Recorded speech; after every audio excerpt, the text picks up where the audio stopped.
ఇవి అవిసి గింజలు అనమాట. పొడి చేస్తాను. ఎలా చేస్తాను అనేది చూసేయండి.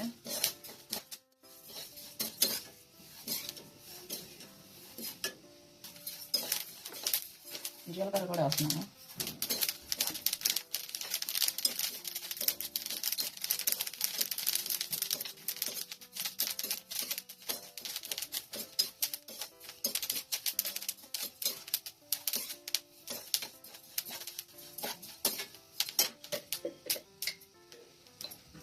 వాము కూడా వేస్తున్నాను.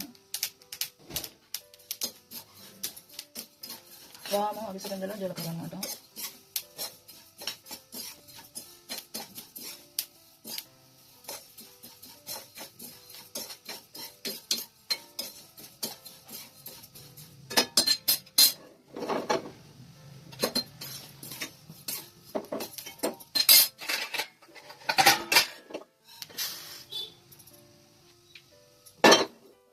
అవిసి గింజలు అన్నమాట. అవిసి గింజలు, వాము, జీలకర్ర పొడి పట్టేస్తాను.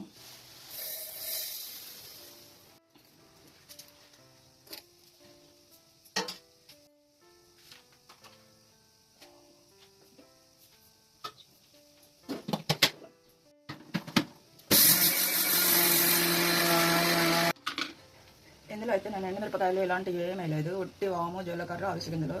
మనం అన్నం తినేటప్పుడు అన్నం మీద కొంచెం కొంచెం వేసుకుంటే బాగా తినేసేయచ్చు. లేకపోతే సూపుల్లో కానీ వాటిలో దేనిలోనైనా సరే వేసేసుకొని తినేసేయచ్చు. అందుకని అనమాట. ఇందులో ఎండుమిరపకాయలు కానీ ఏమీ లేదు. ఉట్టి మూడే వేసి మిక్సీ పట్ట.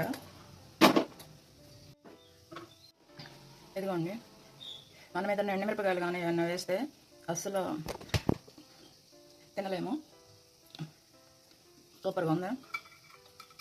అన్నంలో వేసుకొని కూడా తినొచ్చు.